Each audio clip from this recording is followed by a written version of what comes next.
There is a moment, and I think you already know the one I mean, when you lie still in the dark and wonder if any of it mattered. Not the big things, not the career, the house, the titles, the small ones, the word you swallowed, the call you never made, the person you walked past without stopping. I wondered that too, right up until the moment I stopped breathing. What happened in those 28 minutes changed the way I understand everything. Time, choice, consequence, and the terrifying, beautiful weight of being alive. But I'm not going to start at the end. I'm going to start where it actually began, in a hospital corridor. 3:47 in the morning, the sound of my own flat line, distant, almost peaceful, and then something I was not prepared for.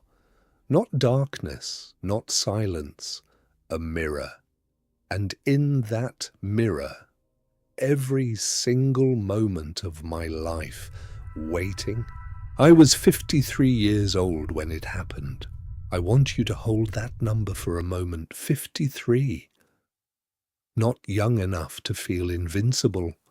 Not old enough to have made peace with anything. That particular age where you've accumulated enough life to feel its full weight and not yet enough distance to see it clearly. I had spent 31 years in the same profession. I had raised 2 children who are now raising children of their own. I had buried my mother, then my father, then a marriage that had quietly stopped breathing long before either of us admitted it. I had done what people do. I had moved through the days with the steady, competent numbness of someone who had learned, early and thoroughly, that feelings were things you managed, not things you followed. I was good at it, efficient, reliable, the kind of person other people describe as solid. You know that word, solid. It sounds like a compliment. It isn't really. It means we don't worry about you. It means you'll be fine. It means we've stopped asking. The night it happened, I was alone. That's the part that stays with me, not the medical details, not the diagnosis they gave me afterward, not the weeks of recovery that followed. What stays with me is the aloneness of it. I had gone to bed at my usual time, in my usual way, in a house that had grown so quiet over the years that I'd stopped noticing the silence. And somewhere in the middle of an ordinary night, my heart simply stopped. They told me later it was 12 minutes before the paramedics arrived, another 16 minutes before they brought me back. 28 minutes total, less than half an hour. The length of a television episode, the time it takes to drive across town in light traffic. 28 minutes in which I was, by every clinical definition they had, gone. I don't remember the chest pain. I don't remember falling. I don't remember the cold of the floor, or the sound of the ambulance, or the voices of the people working on me. What I remember begins somewhere else entirely. There was no tunnel. I want to say that clearly because I know that's the image people carry. The tunnel, the light at the end, the slow glide towards something warm and distant. That is not what happened to me. What happened was more abrupt, more architectural, like walking through a doorway you didn't know was there into a room you couldn't have imagined from the outside. The space I entered was not dark and it was not bright. It was the colour of something between the quality of light, just before a storm, when everything goes very still and the air has a charge to it that you feel in your teeth. Still, charged, waiting, and I was standing. That surprised me more than anything else at first. I was standing. I had a sense of my own body, Not the body that had just failed me on a cold bedroom floor, but something older than that. Something that remembered being a body, the way you remember a language you learned as a child and haven't spoken in years, present in the muscles, instinctive, real. I looked around. There was no landscape in the way I'd understand a landscape, no horizon, no ground beneath my feet that I could name as ground, just space. And in that space something was forming, not arriving from somewhere else, forming, the way a memory forms when you stop trying to force it and let it come on its own. It was my kitchen. Not my kitchen now, the one I'd lived in for the last 11 years, with its clean counters and its deliberate order. My kitchen from before.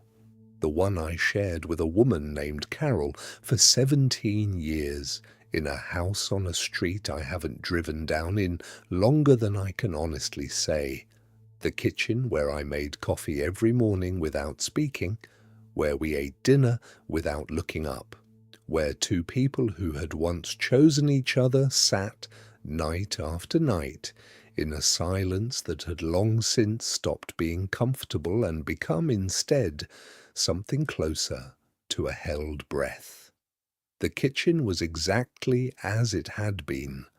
The yellow of the walls, the chipped tile by the window, the curtains Carol had chosen the first year, which neither of us ever replaced even after they faded to something barely recognizable as the color they'd started as. I was standing at the threshold, looking in, and I understood. Not gradually, not with the slow dawning of a conclusion reached after effort, but immediately, in the way you understand things in dreams, that I was not here to look at a room. I was here to look at what I had done inside it. There is a word that gets used a lot in spiritual circles: judgment, the judgment of your life, the weighing of your soul. As if death were a courtroom and you were about to receive a verdict from some authority seated high above you, robed and impartial and prepared to tell you, finally, exactly what you were worth. That is not what the life review is. I want to be careful here, because I've spent years trying to find language for something that resists language, the way water resists being held in open hands. But I'll try, because I think it matters. I think it matters more than almost anything else I've ever tried to say. The life review is not judgment, it is witness. You are shown your life, not from your own perspective, not from the position of the person who lived it, defended it, rationalized it, narrated it to yourself in the small hours when you couldn't sleep. You are shown it from everywhere at once, from inside the moment and outside it simultaneously, from your own chest and from the chest of every person you encountered. You feel what they felt. That is the part no one tells you. That is the part I was not prepared for. Not the images I expected in some vague, inherited way. The reel of your life playing back. Yes, fine. But the feeling of it, the sensation of standing inside your own history and experiencing every ripple you ever made from the far shore where it landed. The kitchen came first. I don't know why the kitchen. Perhaps because that is where the most ordinary damage is done, not in the dramatic moments, not in the arguments that escalate and finally break something open, but in the sustained daily choice to be absent, to be present in body and nowhere in spirit, to pour coffee and hand it across a table and look at a person who had once looked at you like you were the answer to a question she'd been carrying her whole life, and give her nothing. Not cruelty, Something harder than cruelty in some ways, indifference dressed as stability. I felt it from her side. I need you to understand what I mean by that. I did not see a memory of Carol looking disappointed. I did not observe, from a comfortable remove, the expression on her face on a Tuesday morning when I left for work without saying goodbye. I felt what she felt. I was inside her chest in that moment. I felt the specific quality of that particular small erasure, not dramatic enough to confront, not large enough to leave over, just steady and cumulative and slowly, over years, hollowing. I had done that every single day. In small ways I had done that, and I had told myself a story about it the entire time. I was providing, I was reliable, I was keeping things together. The story was not a lie, exactly, but it was not the whole truth. And standing in that space, in that charged, storm-light stillness, the partial truths I had lived by dissolved completely, and what remained was just the thing itself. The bare fact of it, the weight. I want to be honest, it was not comfortable. But it was not what I would call punishment either. There was no voice telling me I had failed. There was no score being tallied, no ledger being balanced. There was simply clarity, the sensation of seeing without the self-protection that seeing usually requires. You spend your whole life filtering your own experience through the story you need to believe about yourself.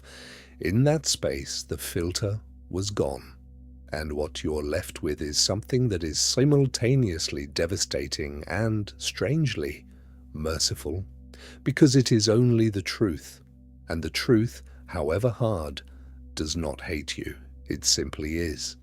The kitchen shifted, not dramatically, more the way a dream shifts, where you are somewhere and then you are somewhere else, and the transition is only noticed in retrospect. I was standing now in a hallway, a different house, the house where I grew up. And I knew before anything appeared that what was coming would be harder than the kitchen, because this was earlier. This was before the habits had calcified, before the distances had grown so familiar that I'd stopped measuring them. This was the place where certain things had been decided, not consciously, not with intention, but decided nonetheless, the way a river decides the shape of the land it runs through, slowly, consistently, without ever choosing to. My father was at the end of the hallway. He was young, younger than I had any memory of him being. Younger than I had understood at the time that he was. A man in his 30s, which meant he was younger than my youngest child is now, which is a kind of information that takes time to settle. He was standing with his back to me, one hand against the wall, and I knew from inside a memory, from inside the body of the child I had been, exactly what had just happened in that house, exactly what had just been said. And I knew what I had decided in that hallway at 8 years old, in the wordless way that children decide things that govern the rest of their lives. I decided not to need him, not out of anger, out of something that felt, at the time, like self-preservation. If you stopped needing something, it couldn't be withheld from you. If you stopped reaching, you couldn't be left without. It was the most efficient solution my 8-year-old mind could find to a problem it didn't have the words for. And it had worked, seamlessly. So seamlessly, in fact, that by the time I was an adult, I had forgotten it was a decision at all. I thought it was just who I was, a person who didn't need much, a person who was solid. Standing in that hallway again, I understood what that decision had cost, not only me. The thing about a decision made at 8 years old is that it doesn't announce itself. It doesn't arrive with a label. It simply becomes the water you swim in, so constant, so surrounding, that you lose the ability to perceive it as water at all. It becomes air. It becomes ground. It becomes the invisible architecture of everything you build afterward, and you build on it for decades without ever once thinking to look at the foundation. I had built a great deal on that foundation, a career, a marriage, a second life after the marriage ended, 2 children whom I loved with a ferocity that I was almost entirely unable to express. I had been to every school event, every graduation, every hospital waiting room when the time came. I had been present in every external sense that presence can be measured, and yet, in the hallway, with my father's back still turned, I was shown the other side of all that presence. My daughter, whose name is Ellen, was 7 years old in the memory that surfaced. We were at a kitchen table, a different kitchen, my kitchen this time, the one with the yellow walls, and she had drawn something.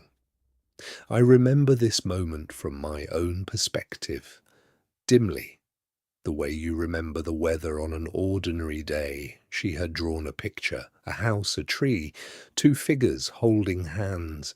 She had pushed it across the table toward me with the specific, tremendous courage that only small children have, the willingness to offer something they've made with their whole heart to someone whose response they cannot predict. I had looked at it, I had said, "That's great, sweetheart," and I had looked back down at what I was reading. From my side of the memory, the side I had carried for 46 years without examining, this was a perfectly acceptable interaction. I had acknowledged her. I had offered a positive response. I had not been unkind by every metric I was using at the time. I had been a fine father in that moment. From her side, it was different. I felt it. The reaching and then the specific quality of the landing. Not rejection, something more subtle than rejection. The sense of having extended something precious and received back a surface, a response that was technically correct and humanly absent. And the thing that happened next, which was the part that undid me. She folded the drawing, quietly, without drama. She folded it and put it in her pocket and did not show me another drawing for a very long time. I had not known that. I had not known because she had never told me, and I had never created a space where the telling would have felt safe. And she had adapted, the way children adapt, which is to say, seamlessly, and at a cost that doesn't appear on the surface until much, much later. She became, as she grew, someone who was careful about what she offered, thoughtful, measured. She waited to see if a room was safe before she brought herself fully into it. She learned that from me, not from my words, not from anything I ever intended. From the texture of my attention over thousands of ordinary moments, she had learned the shape of what I was available for, and she had accommodated herself to that shape. That is what children do. They are the most faithful readers of the unspoken language we speak, and they arrange their entire inner lives around what they read. I stood in that space and I felt the weight of that transmission. Not as guilt, I want to be precise about this, because guilt would have been easier in some ways. Guilt has an object. Guilt points at a thing you did and says, "That was wrong. Feel bad about that." What I felt was more complete than guilt. It was comprehension. The full comprehension of a system I had been running without knowing it, how it worked, where it had come from, what it had produced, and in how many directions those productions had travelled out from me like light from a source, touching surfaces I would never directly see. My son appeared next, Daniel. Older than Ellen by 4 years, which meant he had caught an earlier version of me, the version that was even less practiced at being present, even more defended, even more convinced that providing was the same as loving. Daniel had become, by the time he was an adult, someone who worked very hard, someone who rarely stopped, someone who filled his life with motion the way a person fills silence with noise, and not because the motion was meaningful, but because stillness was dangerous. He didn't know why stillness was dangerous. He had never sat still long enough to find out. I knew why. I had shown him across the first 18 years of his life, through 10,000 small demonstrations, that a man's worth was located in his output. That rest was something you earned through exhaustion. That feelings were territories you passed through quickly on the way to the next productive thing. I had not taught him this. I would never have chosen to teach him this. But I had lived it in front of him every single day, and children do not learn from what you say. They learn from what you are. He had become what I was, and somewhere in him I felt this, as clearly as I have ever felt anything, in that storm-lit space between the life I had lived and whatever was waiting on the other side. Somewhere in him was a boy who had also stood at a threshold and decided, in the wordless way that boys decide things, that the distance was safer than the reaching, that the folded drawing was wiser than the open hand. I had passed it down, not the wound itself. You cannot pass down another person's wound, but the response to it, the architecture, the blueprint for how to survive in a world where presence is rationed. I had handed that to my children as faithfully as if I had put it in their hands and watched them walk out the door with it, and they had built on it, just as I had. I want to pause here and tell you something about the life review that I did not expect. It was not only the failures. I think I assumed, in that wordless, pre-conscious way, that assumptions operate, that if such a thing existed, if there was truly some accounting of a life on the other side of it, it would function like a trial. Evidence of wrongdoing presented clearly, with the verdict already implicit in the selection. I think I assumed it would be prosecutorial, because that is how most of us conduct our own private accountings, in the dark, when we can't sleep. We reach for the failures first. We know exactly where they are. We've been keeping them for years, organized and accessible, ready to be presented at the moment of maximum vulnerability. But that is not what was happening. Alongside every moment of absence, every folded drawing, every morning I walked out without speaking, alongside all of it, the review was also showing me something else. The moments I had dismissed, the moments I had moved through so quickly that I had not understood at the time what they were. There was a morning with Daniel. He was 12. We were in the car together, driving somewhere I can no longer place, to school, to practice, one of the 10,000 car rides that constitute the infrastructure of a child's life and are almost entirely forgotten by the adults who provide them. The radio was on.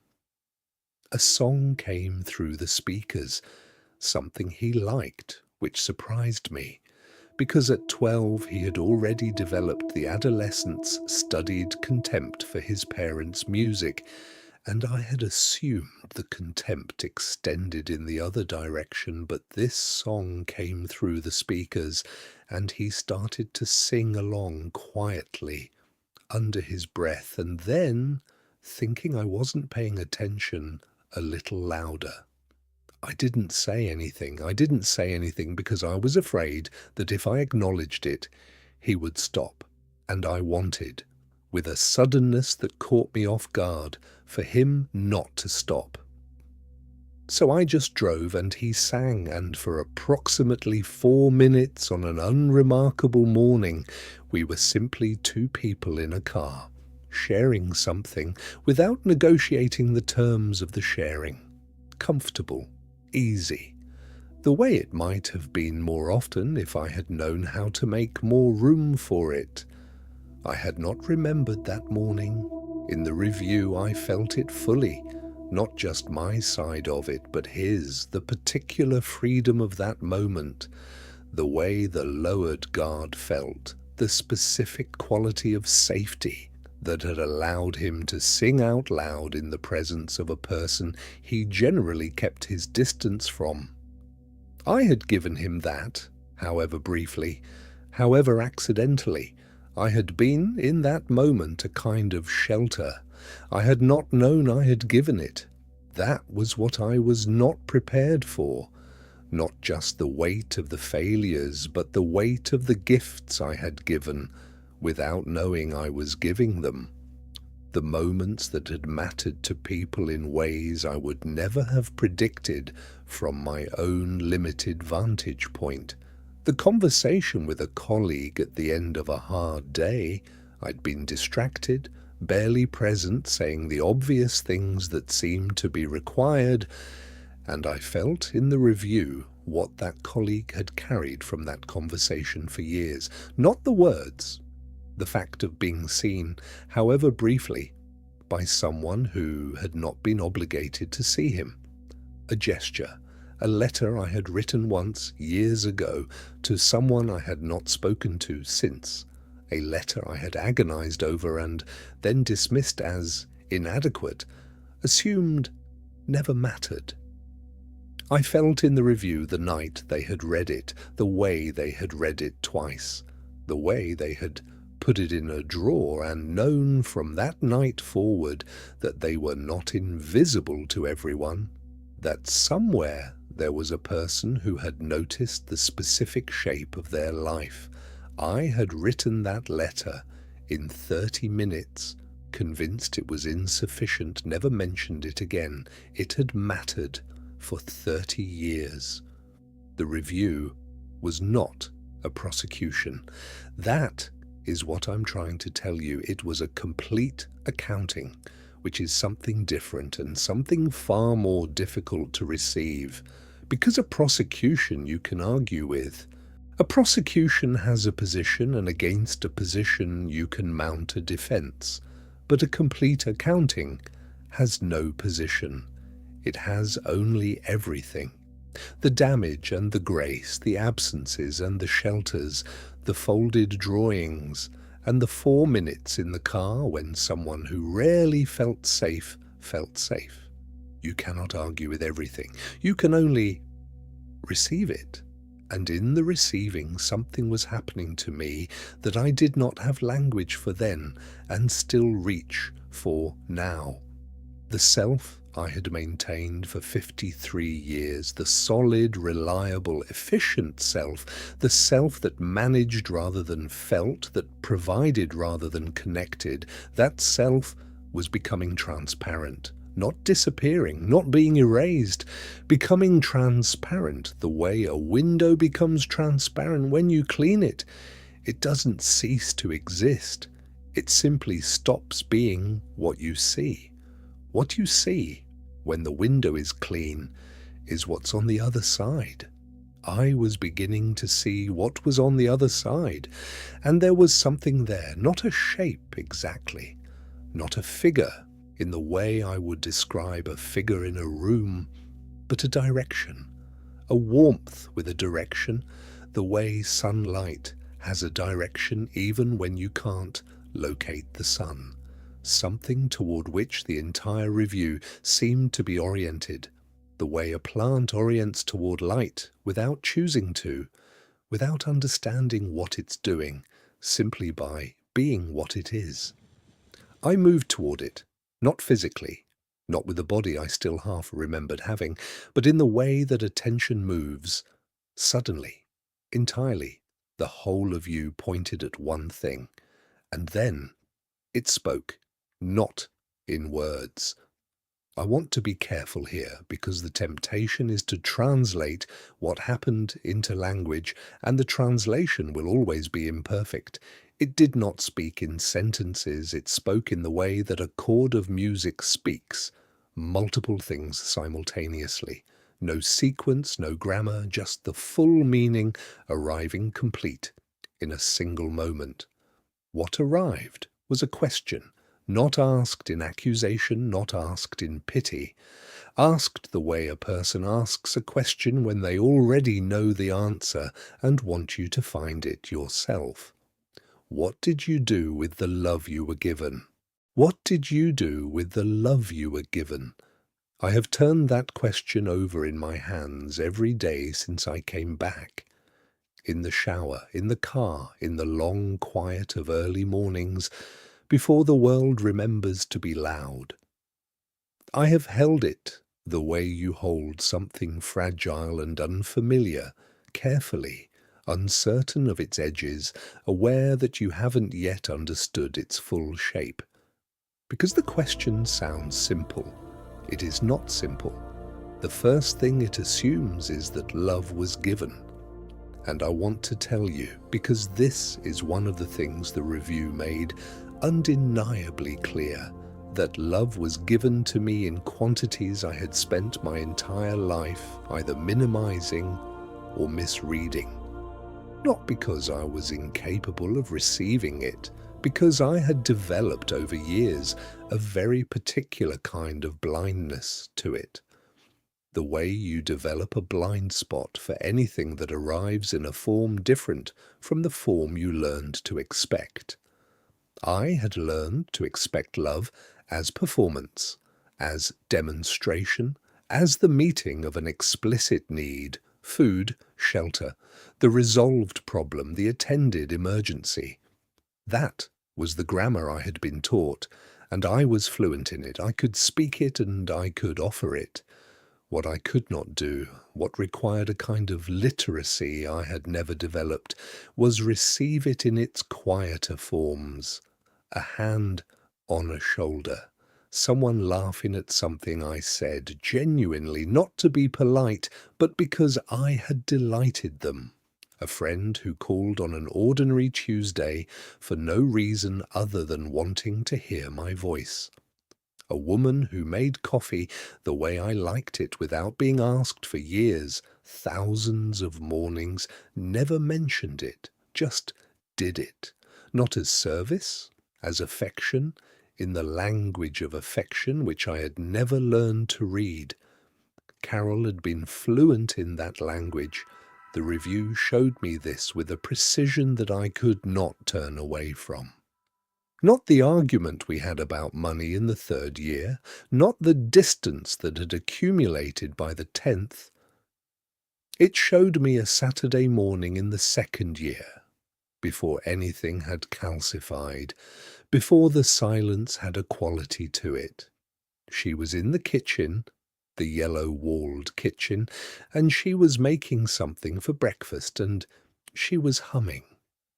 Not performing happiness, just in it, privately, the way a person is in something when they're not aware of being watched.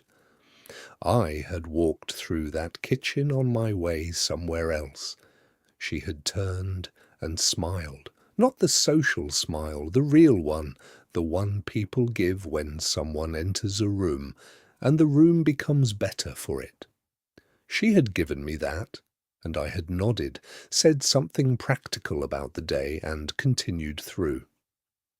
From her side, I felt the specific small closing that happened in the wake of that passage. Not a wound, too small for that word, more like a tiny, careful adjustment, the unconscious recalibration that happens when a person learns, incrementally, what to stop expecting. She did not do it on purpose, I did not cause it on purpose, but it happened, and it happened again and again in variations of the same shape across thousands of ordinary mornings. By the time I understood what I had been walking through, I was somewhere else entirely. The presence, the warmth with a direction, did not leave during any of this. It remained consistent, unhurried, in the way that something very old is unhurried because it has no use for time, in the way we do. It was not impatient with what the review was showing me. It was not, as far as I could perceive it, moved to judgment by any of it. It simply accompanied, the way a good doctor sits with you while you read a diagnosis, not to spare you the reading, but to make certain you don't read it alone. I was not alone. That was the thing I kept returning to, even in the most difficult moments of the accounting. Whatever else was true, however much weight I was being asked to feel, however many distances I was being made to cross from the inside, I was not alone in it. The presence was there, and its quality was one I can only describe inadequately as the experience of being fully known and not diminished by the knowing. You understand what I mean by that, I think. You have probably felt its opposite. The fear that if someone saw you completely, the seeing would change how they held you. That full visibility was dangerous, that the version of you that was acceptable was a curated version, and the curation required constant, exhausting maintenance. Most of us move through our lives in that particular tiredness, the tiredness of the managed self. In the presence of that warmth, the management stopped, not because I was absolved of anything, not because the accounting was set aside, but because I understood, arrived at the understanding the way you arrive at a destination you've been driving toward without knowing it, that I was loved before the accounting, through the accounting, and whatever came after would be no different, not because I had earned it, because earning had nothing to do with it. The love was not a score, it was a condition, the ground itself, not a reward for standing correctly on it. I want to be honest about how long it took me to believe that, even there, even in that space with the evidence present in every direction, there was a part of me, the 8-year-old in the hallway, the man who had decided not to need, that stood at the edge of all that warmth and waited for the condition, for the amendment, for the sentence that would begin with "but," for the information that would reveal what was expected in return, because nothing in my experience arrived without something being expected in return. The "but" did not come. What came instead was another scene, the last scene I had expected, the one that, even now, is the hardest to hold without looking away. It was not a failure, it was not a distance or a closed door, or a moment of absent presence. It was a moment of genuine love, love I had given fully, without knowing I was giving it, without strategy or management or the usual careful rationing. And the question the presence had asked shifted slightly to reveal its second face. Not only, what did you do with the love you were given, but did you know? Did you even know how much you loved? My father died in October, 14 years before the night my heart stopped. He died in a hospital room in the early afternoon on a Tuesday when the light through the blinds was doing that particular autumn thing, coming in at an angle that made everything look simultaneously warmer and more final than it actually was. I was there. I had driven 4 hours to be there, and I had sat in a chair beside his bed, and I had held his hand. I had not said anything that mattered. I had talked about logistics, about who had been called, about the drive, about the parking situation at the hospital. I had talked about his medication schedule in a way that demonstrated I had paid attention to it, which was true. I had paid a great deal of attention to it. I had managed his care for 3 years with the same focused competence with which I managed everything, which was, I can see this now, a form of love. The form I knew, the form I had been fluent in my whole life. But I had not said, I love you. I had not said, I'm afraid of losing you. I had not said, I forgive you for the hallway, and I need you to know that what you gave me, in the ways you were able, was enough. Not perfect. Not what I needed in all the ways I needed it, but enough. I am still here. I turned out in so many ways I cannot count, okay, and you were part of that. I had not said any of it. He died without hearing it, and I drove the 4 hours home and went to work the next morning and told myself, in the practiced, efficient way I told myself things, that he knew, that he had always known, that people who loved each other didn't need to make it explicit, that the presence at the bedside was sufficient evidence, that there were people who spoke and people who showed, and I was the second kind, and that was fine. In the review, I felt what he had felt. Not in those final days, in something earlier, something he had carried for a long time. A particular longing, quiet and patient and almost entirely without bitterness, for a version of his son that could come close.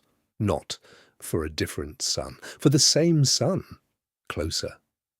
The longing was not accusatory, it was simply there, the way a missing thing is there, not by its presence but by the specific shape of the space it leaves. He had wanted to know me.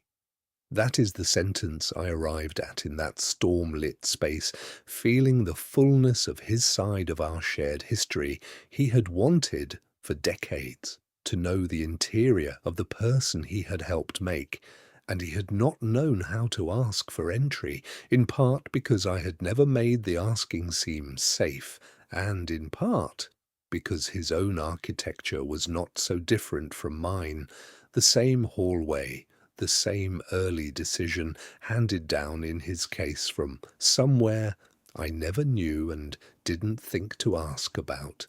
We were, the two of us, men who had learned the same lesson from different teachers, and we had stood across from each other for 50 years, speaking the same limited vocabulary. Neither of us fluent enough in the other language to say the thing that needed saying, and we had loved each other the entire time, extravagantly, silently, in the way that rivers love the banks that contain them, unable to exist without what constrains them, unable to say so. The review showed me this, and the presence beside me held the showing without comment. Let me feel the grief of it fully, not rushing toward consolation, not offering the comfort before the feeling had completed itself, just present, while I understood, perhaps for the first time in any real sense, what had been lost in the space between two people who could not find the words. And then the scene I did not expect. My daughter, Ellen. Not at 7 with the drawing, at 31, 3 years ago. She had come to visit, a weekend visit, one of the irregular ones driven by some occasion I can no longer remember. And on the last morning, before she had to leave to catch her flight, we had sat together on the back porch with coffee, and I had looked at her. I want to be precise about what I mean when I say I had looked at her, not glanced, not registered, not the functional confirmation of presence that passes for attention in most daily interaction. I had looked at her the way you look at something you are afraid will not always be there, with a kind of focused wonder at the specific, unrepeatable fact of this person existing in front of you. She had been talking about her work, something she was building, something she cared about, and her face was doing the thing it did when she was genuinely engaged, when she forgot to be careful, when the self she had learned to protect relaxed its guard long enough to let the other one through, the real one. The one that had once pushed a drawing across a table with tremendous courage. And I had felt, I feel it now, recalling it, standing in the memory of the review, a love so complete and so sudden that it was almost physical. A love that was not about what she needed from me or what I hoped to give her or whether I was doing it correctly. A love that was simply her, the fact of her.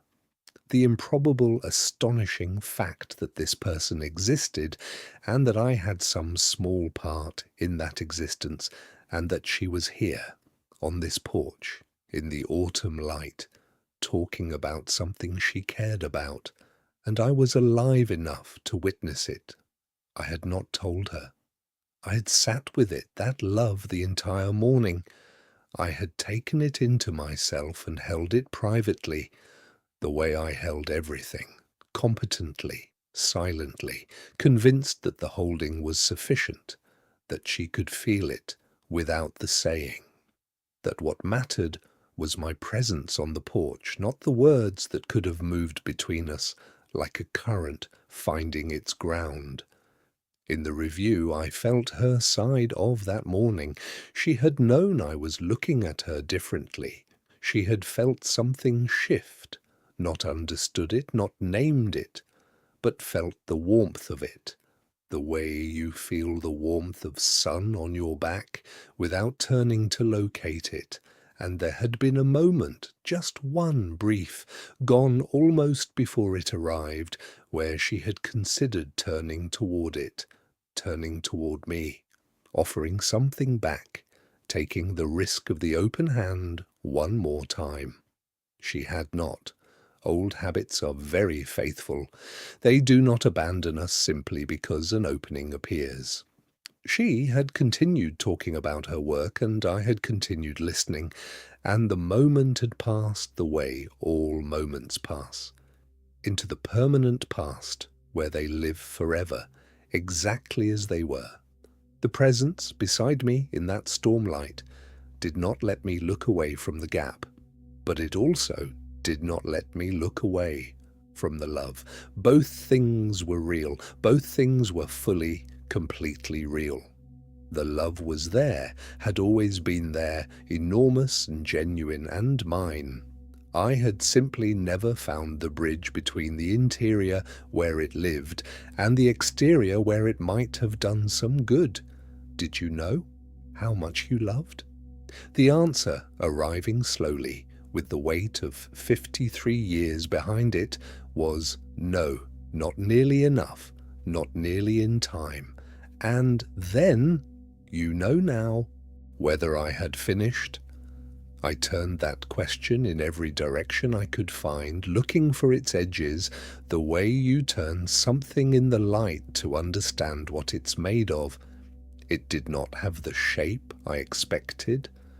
I had assumed, again, the assumption operating below thought, below intention, that the question of return would feel like the question of earning, that there would be some calculus, some tallying of what remained undone set against what had already been lived, and from that calculus a verdict would emerge telling me whether I had accrued enough of the right things to justify the continuation.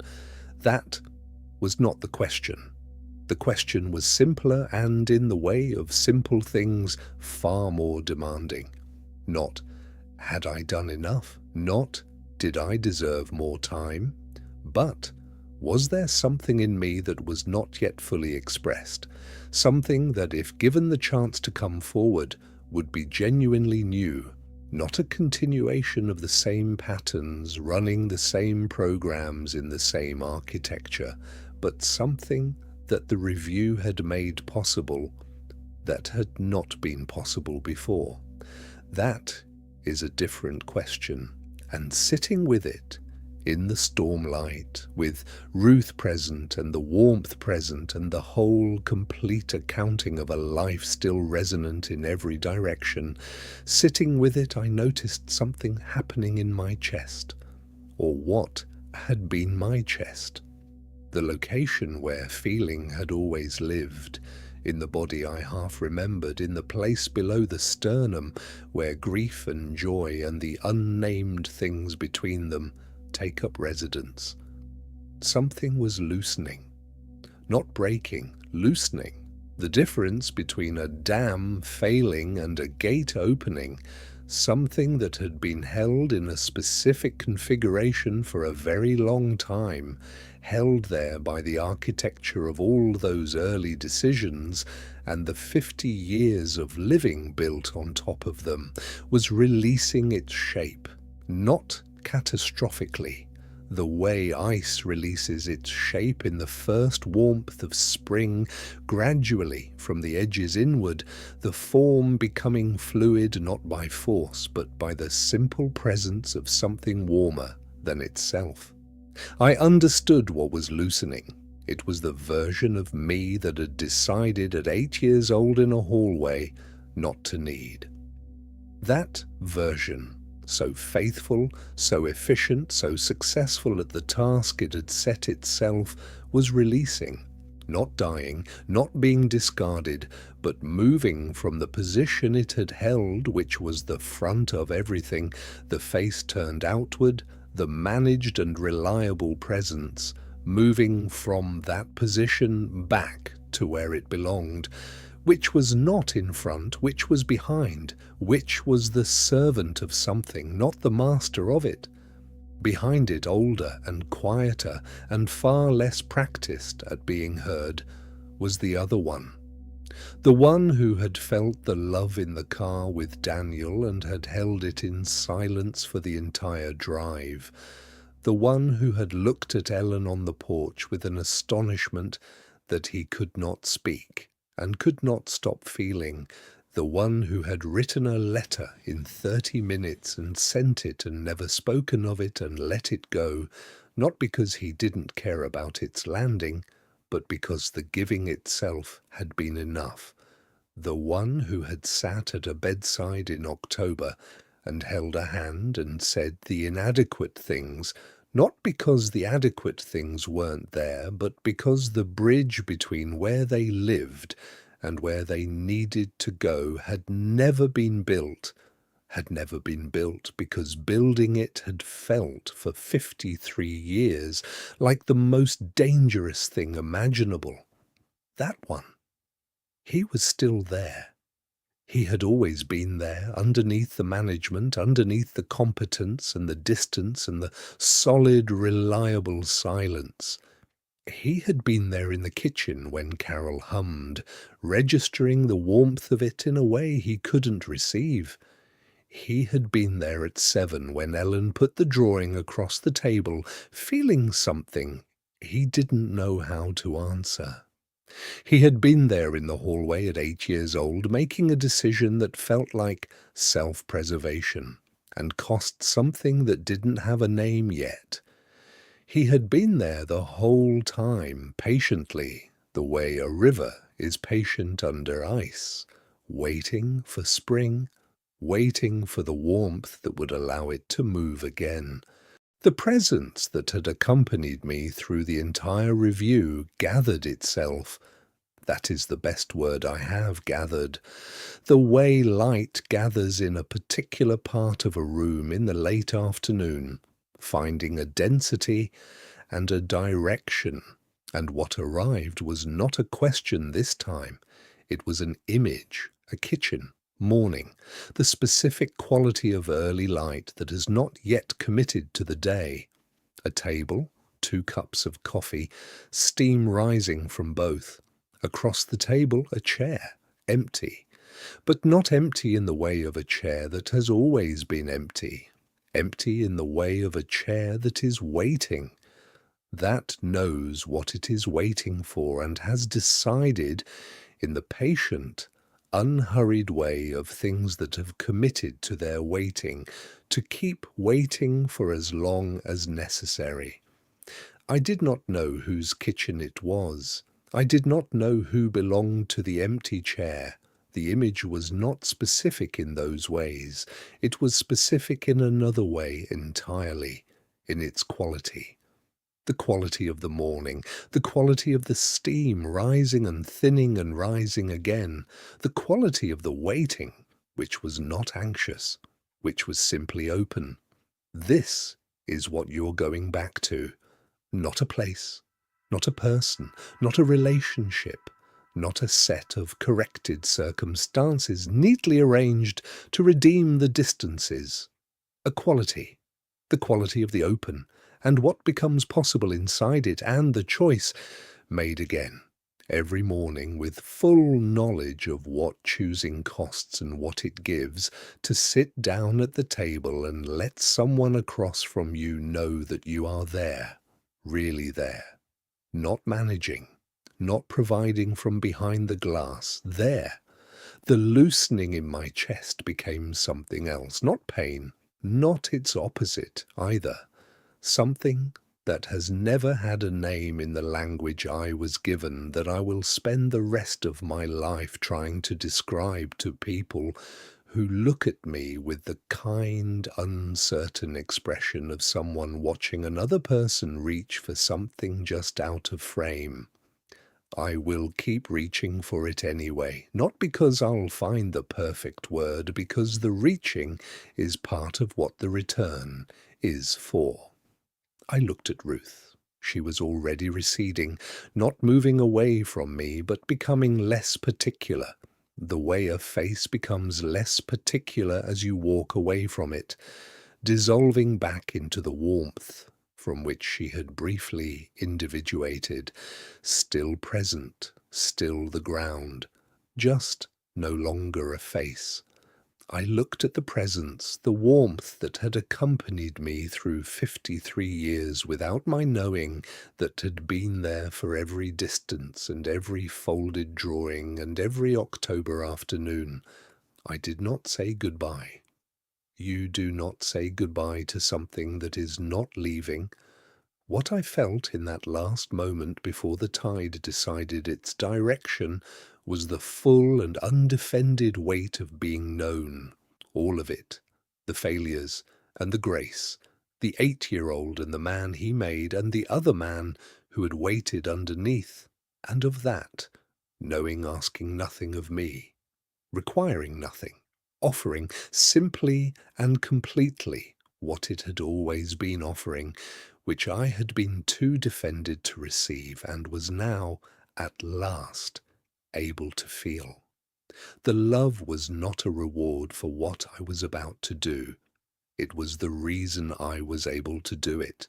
My mother's name was Ruth. She died when I was 38, ovarian cancer, 14 months from diagnosis to the morning my sister called before I'd had my coffee. I remember the light in that kitchen, or a different kitchen, an apartment I no longer live in, and the specific way the morning felt before the phone rang and after. How the same light could belong to 2 completely different worlds, separated by 30 seconds and a sentence. I had not seen her in the review. Not directly. She had been present in the texture of certain memories, the particular way I had learned to move through domestic spaces, the expectation of certain smells in certain rooms, the reflex of a particular kind of quiet that I still associated with safety and that I recognized only in the review as the quiet of her specific presence. She had been in the background of the accounting, the way ground is in the background of everything. So fundamental to the standing that you forget it is what you're standing on. She appeared now. Not as she had been in the end, not the hospital version, the diminished version, the version I had sat with for 14 months with the same efficient, loving, devastatingly insufficient competence I had applied to everything, but as herself. The version of Ruth that preceded all of it. A woman in middle age, which she had barely reached before the diagnosis came, standing at some indefinite point in that storm-lit space and looking at me with an expression I could not immediately name.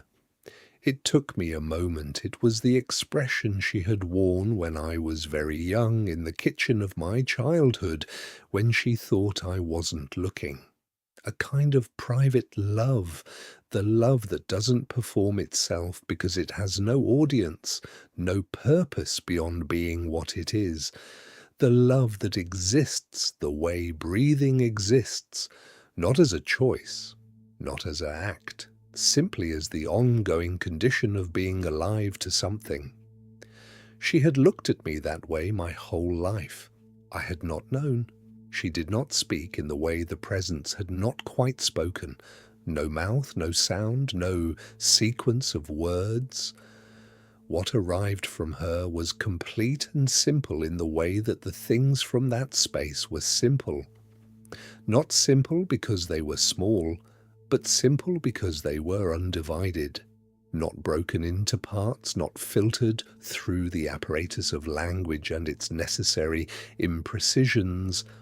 What arrived from her was, I see who you became, not a verdict, not approval or disappointment.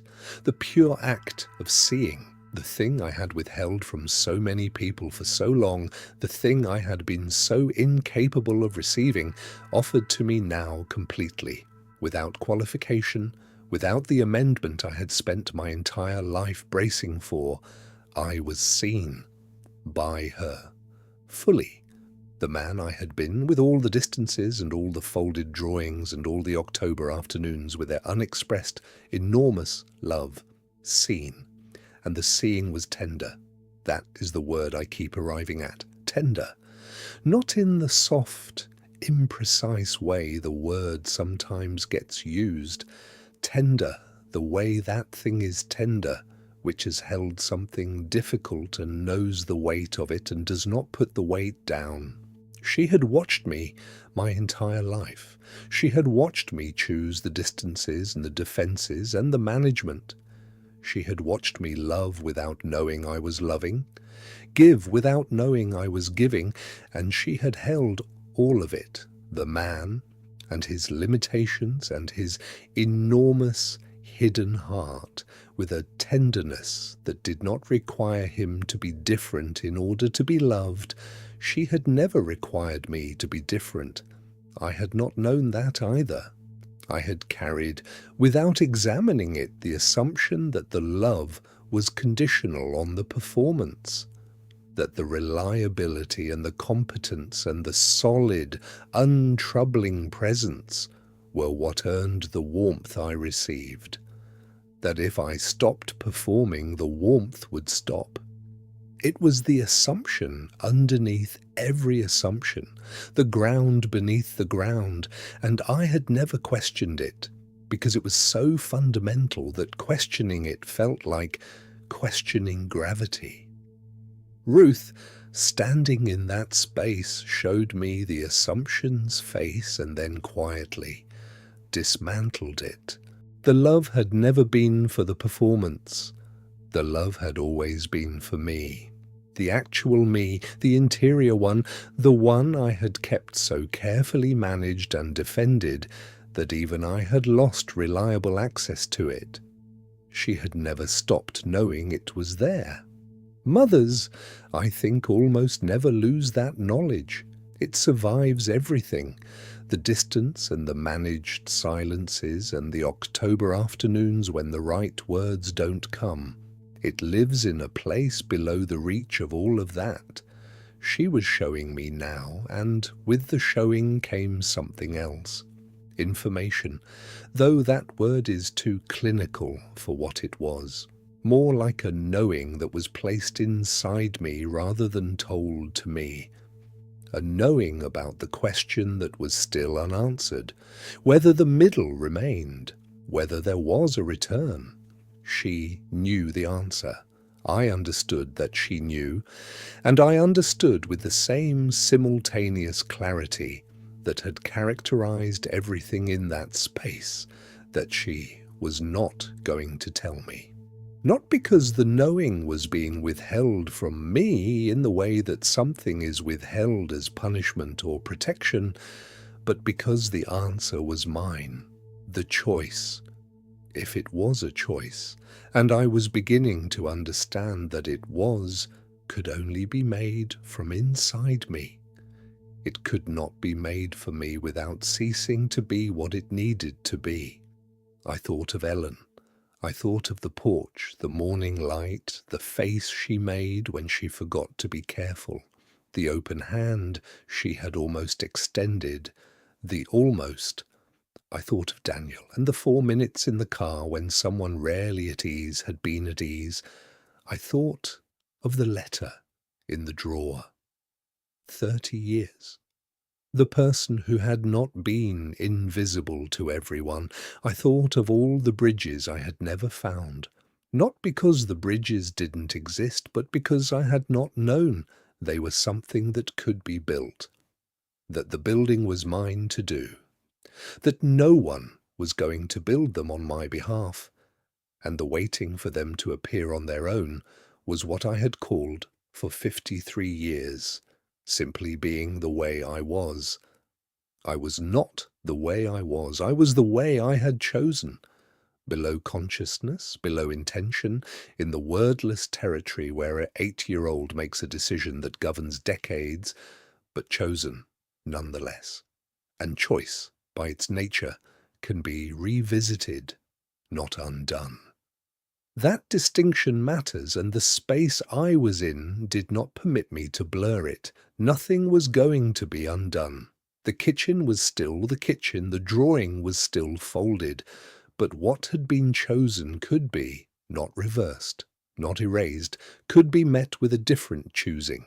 Going forward, if there was a forward.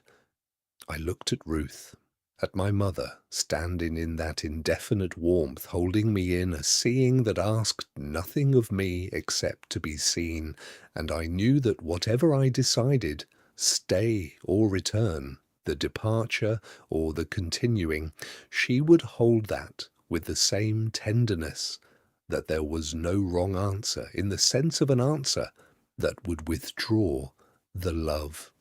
Both doors were held in the same warmth, both were accompanied.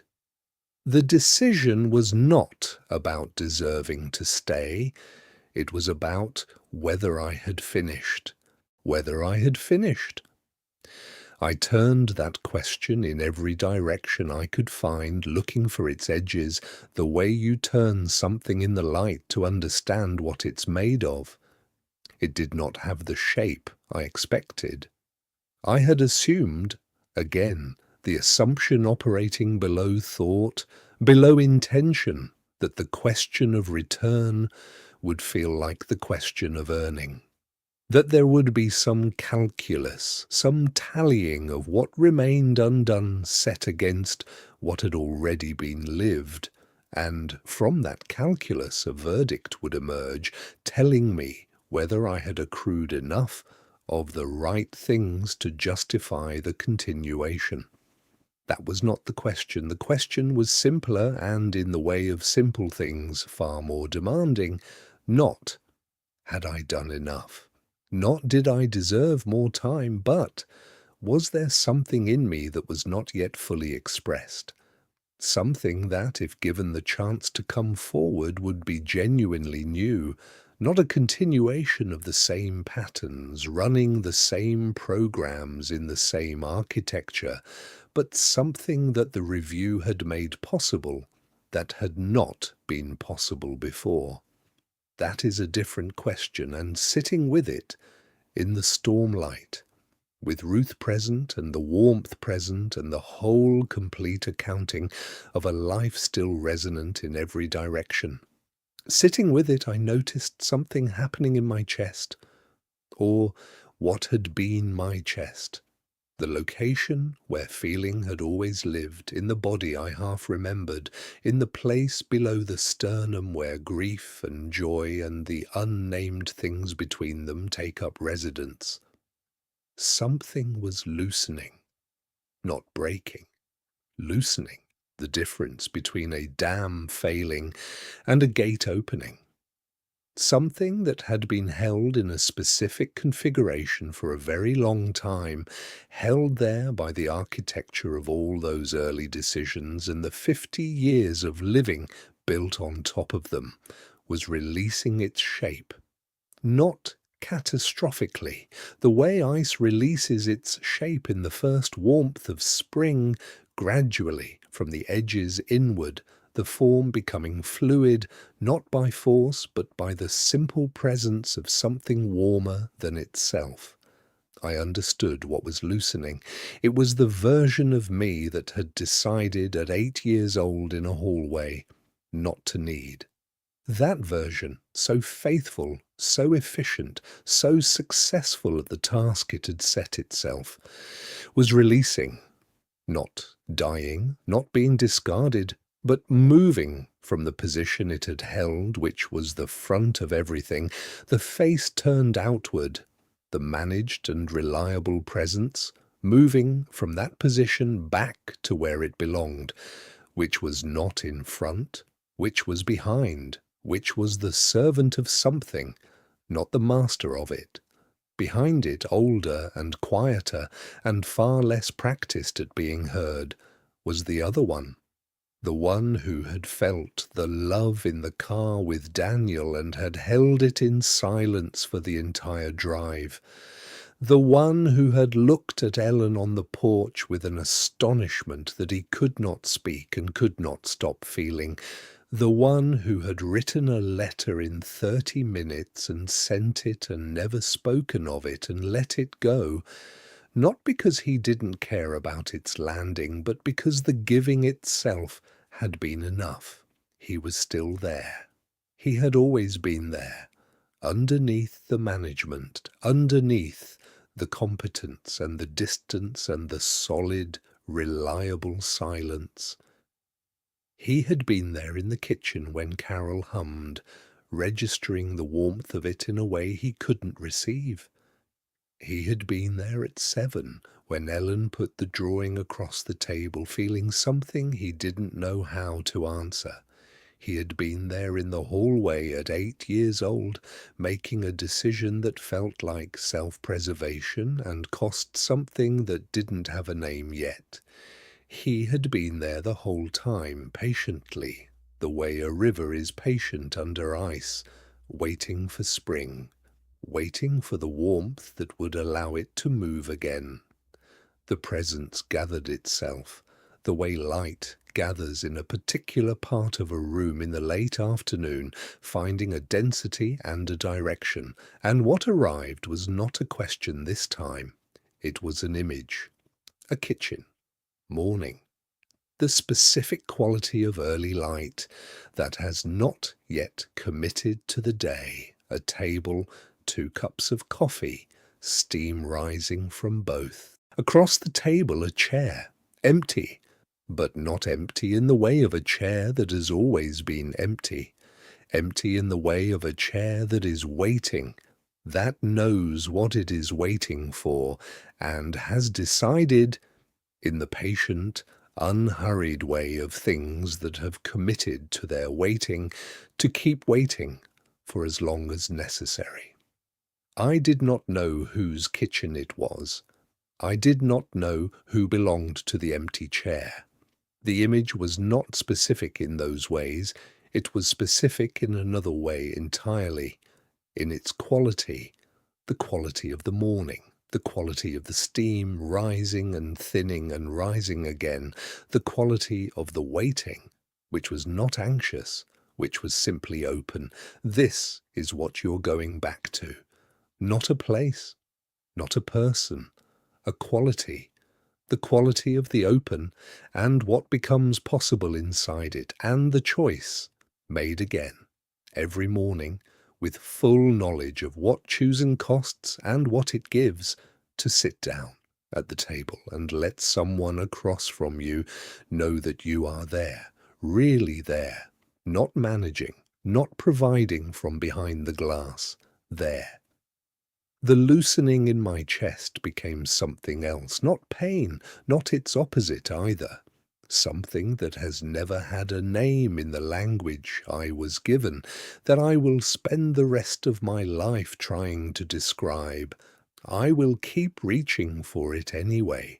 Not because I'll find the perfect word, because the reaching is part of what the return is for. I looked at the presence, the warmth that had accompanied me through 53 years without my knowing that had been there for every distance and every folded drawing and every October afternoon. I did not say goodbye. You do not say goodbye to something that is not leaving. What I felt in that last moment before the tide decided its direction was the full and undefended weight of being known, all of it. The failures and the grace. The 8-year-old and the man he made and the other man who had waited underneath, and of that knowing asking nothing of me. The love was not a reward for what I was about to do. It was the reason I was able to do it. The tide turned. The first thing I felt was cold, not gradually, all at once, the cold of the floor beneath my back, the specific hardness of it, the way the body registers solid ground after an absence from it, with a kind of startled animal recognition. I am here. I am here. The floor is real. The cold is real. I am inside something again, something bounded and particular and mine, and it is so much heavier than I remembered. The weight of a body is extraordinary when you've been without it. I could hear voices before I could open my eyes, not the voices from that space. Those had not been voices in any acoustic sense, nothing that moved through air or vibrated in an eardrum.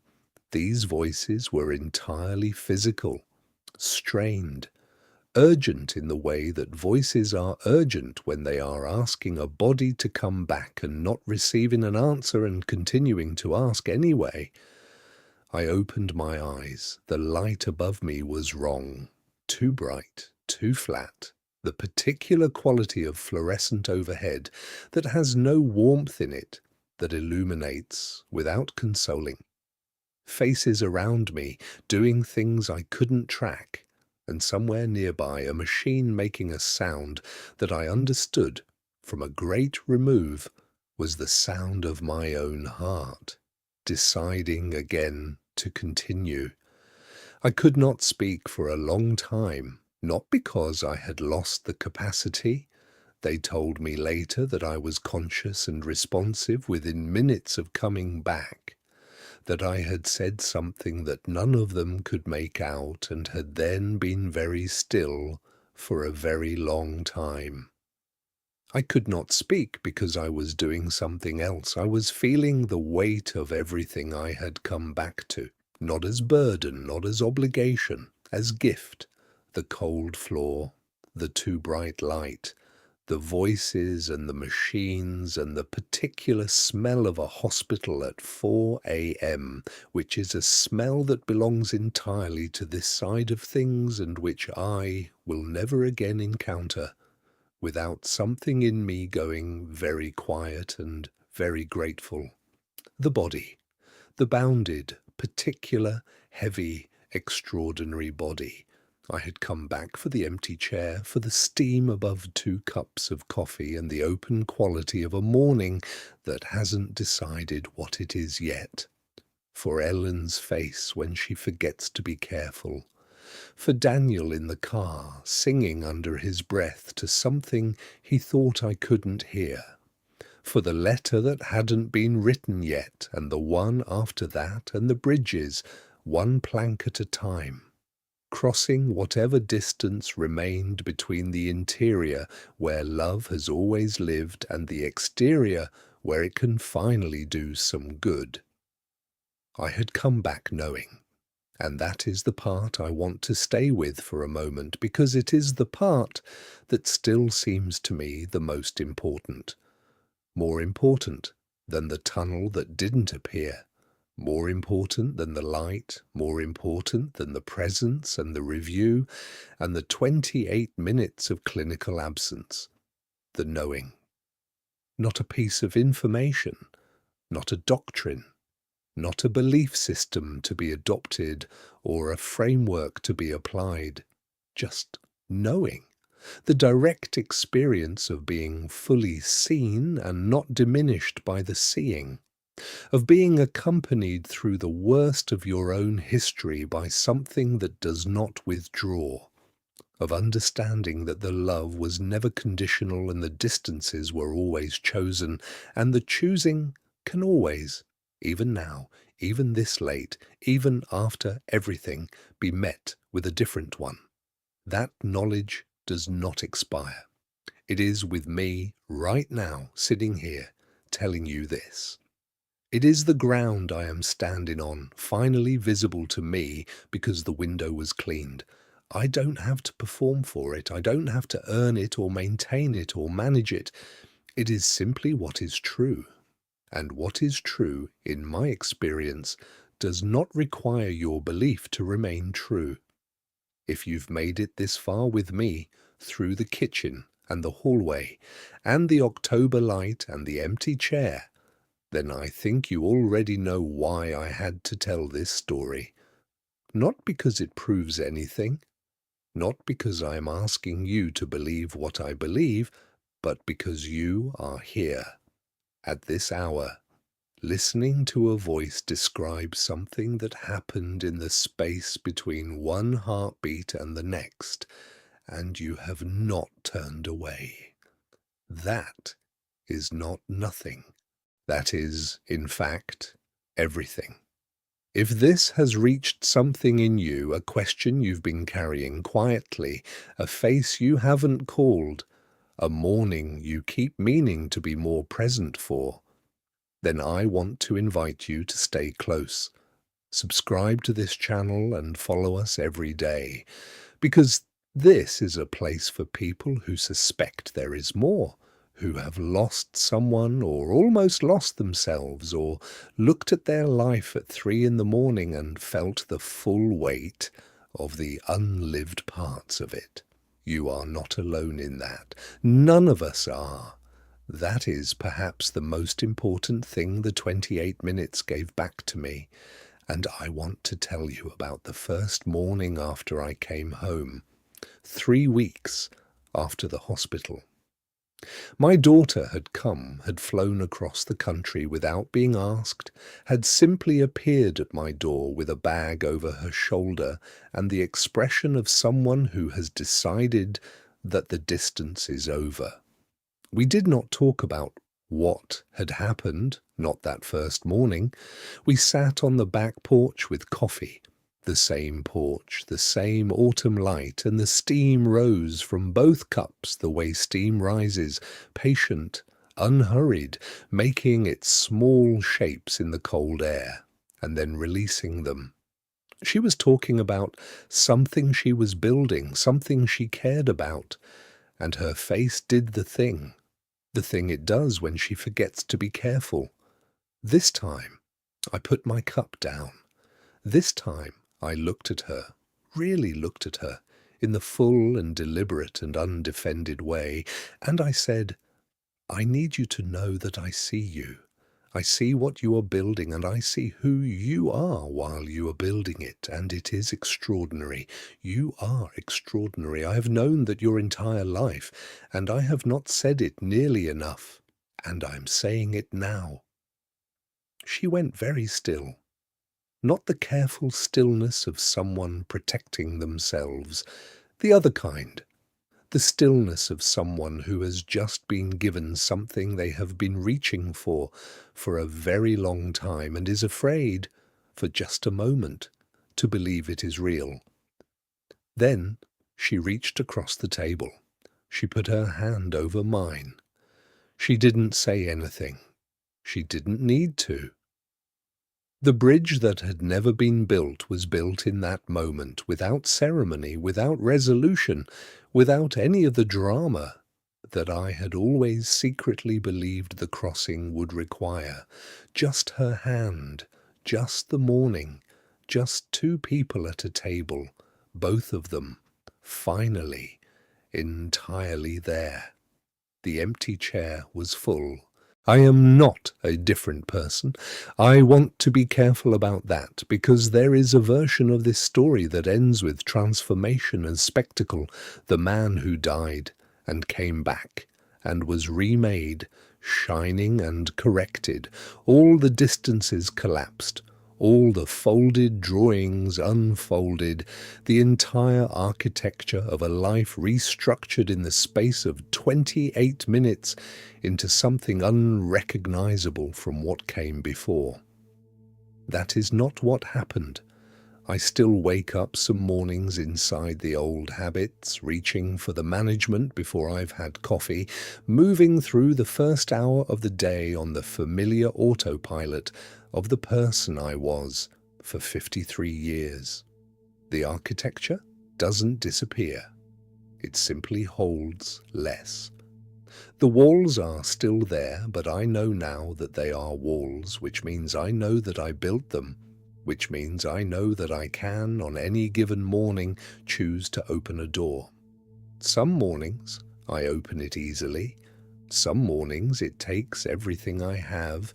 Some mornings I don't manage it at all, and I close out the day with the particular tiredness of someone who knows the gap between who they are trying to be and who they manage to be today. But even on those mornings, especially on those mornings, there is something that was not there before. A kind of company. A knowing that the gap does not define the trying, and the trying does not require an audience, and the warmth that accompanied me through 53 years of not knowing is still there, present in the way that ground is present regardless of how much attention I pay to it. I have told this story before, to my children, to a few people I trust, to the doctor who oversaw my recovery and who listened with the particular stillness of someone who has sat at enough bedsides to have stopped being surprised by what people bring back from the edges of things. Each time I tell it, something in me settles a little more into believing it. Not the facts. The facts I have never doubted, not from the first morning when I lay in a hospital bed and understood that something had happened that had no category in the language I had been given. The facts settled immediately, the way things settle when they are simply true. What takes longer to believe, what I am still, in the quiet and honest privacy of ordinary mornings, still learning to receive, is the part about the love. That it was always there, that it is not somewhere I have to travel to or something I have to earn back, or a state that was available to me before the distances and is therefore no longer accessible from where I currently stand.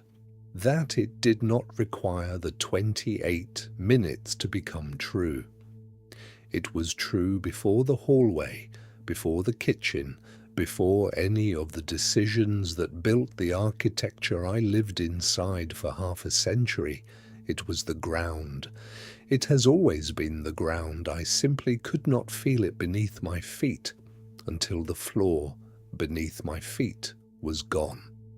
I think of Ellen's hand over mine on the porch in the autumn light, the steam from both cups rising and thinning and rising again, the way the morning felt, not resolved, not perfected, the history between us intact, with all its gaps and distances and folded drawings, just open, just genuinely open in the way that only honesty can open a space. No performance on either side, no management, just two people who love each other, sitting together, inside a moment that was always available and that we had arrived at, improbably, from the long way around. That morning still lives in me. More precisely, I live in it. The way you live in things that have become the new ground, not memories you visit, but places you carry. It is where I return, when the old architecture asserts itself and the walls close in, and the managed silence starts to feel like the only available option. I return to the porch, the steam, her hand, the specific quality of that particular kind of morning, which is the quality of what it feels like to have finally arrived somewhere you were always trying to get to, without knowing that is what you were trying to do. I don't know what waits on the other side of this life. I know what I felt in those 28 minutes, and I know that the knowing has not dimmed with distance. It has done the opposite, clarifying as it settles, becoming more itself the more time passes and the daily world asserts its weight around it.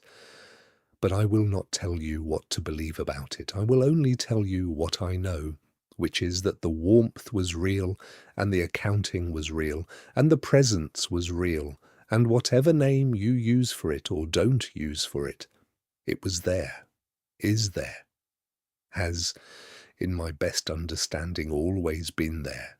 Underneath the distances, underneath the architecture, underneath the decisions made in hallways by small people trying to survive what they had been given. There, waiting. In the way of things that do not experience waiting as loss. If something in this story reached you, if you recognized a kitchen you've walked through, a drawing you may have folded, an October afternoon with something left unsaid, I want you to leave it in the comments below. Not the polished version, the true one. Tell me what you've been carrying. Tell me what this brought up.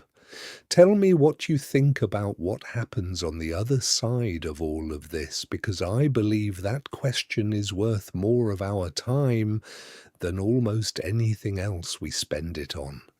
And if there is someone in your life who needs to hear this, not because they are dying, but because they are living and have forgotten for a while that the ground is there, share this with them. Send it to 5 people. Not as a message, just as a door, slightly open. Let them decide whether to walk through.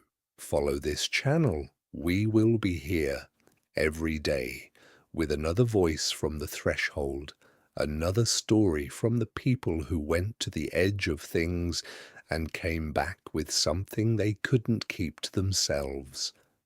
Tell me in the comments what you want to hear next. What experience, what question, what corner of the unlived that you've been circling. I read them all, more than you know. The chair across the table is not empty.